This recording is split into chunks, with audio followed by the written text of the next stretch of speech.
Hello friends, जय जगन्नाथ। मु Odia designer झुनी आपण मानक पई फेर गुटे वीडियो आनिची। आज 40 साइज रो अस्तर कपड़ा काटिबा एवं साड़ी रो ब्लाउज कपड़ा सहित केमिति सटीक हिसाब रे अस्तर कपड़ा काटिबा ता शिखिबा। प्रथमे तो अस्तर कपड़ा को दुई प्रस्थ हिसाब रे रखिदबा। तापरे छाती माप 40 इंच अच्छी ताको 4 द्वारा हरण करी दुई जोग करदबा। तो 12 इंच अच्छी ताको नहीं जीवा छाती हिसाब रे। तापरे पूरा लंब नेबा। लंब होची 14 जोग 2 इंच करिबा तो 16 इंच नहीं जीवा। लंब हमर पूरा लंब होची 16 इंच नहीं जीवा ताकू। तापरे कांध लाइन नेबा।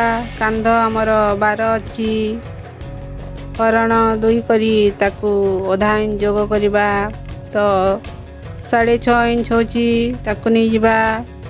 तापरे गला माप 2.5 इंच नहीं जीवा ताकू जोग करी दबा। सीधा गार टाणी दबा। तापरे पिठी पटर लंब नेबा 7 इंच।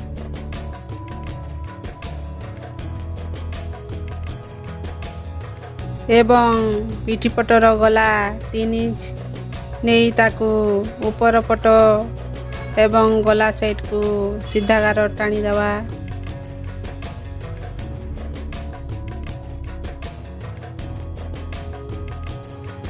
तापरे गलार गोलेई 1 इंच नहीं ताकू सेप करी दबा।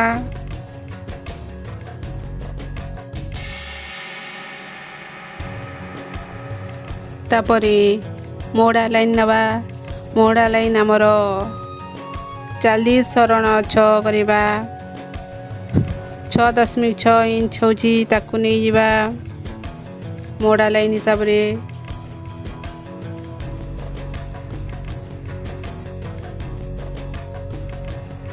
तापरे सीधा लाइन टाणी दबा चौक रे। कांध लाइन 6.5 इंच नहीं तिला। सीना लाइन पटकू मध्य 6.5 इंच नवा एवं मोहड़ा लाइन सीधा गार टाणी दबा। तापरे काख गोले नेबा 1.5 इंच।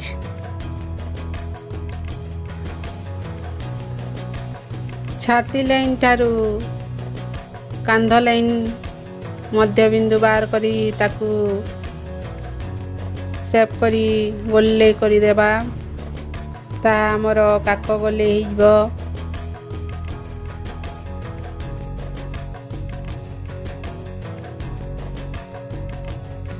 तापरे अंटा पट्टीर प्लेट नेबा। छाती माप ठारू 2 इंच जोग करतिला 2 इंच अलगा करी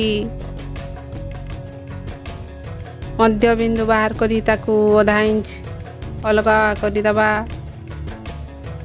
जेते अंक हबो ताकू नहीं जीवा तो 4.5 इंच होची ताकू नहीं जीवा। एवं लंब नेबा 4 इंच ताकू समान गार टाणी दबा। मार्जिन छाड़ीबा 1/2 इंच ताकू समान गार टाणी दबा। एमिति हिसाब रे अस्तर कपड़ा काटिबा। तापरे ब्लाउज पीस रखी ताकू 1/2 इंच लेखा अधिक रखी केमिति हिसाब रे कटा जाउची देखंतु। वीडियो भल लागले सब्सक्राइब करंतु, लाइक करंतु, कमेंट करंतु एवं ସେୟାର ମଧ୍ୟ କରିଦିଅନ୍ତୁ।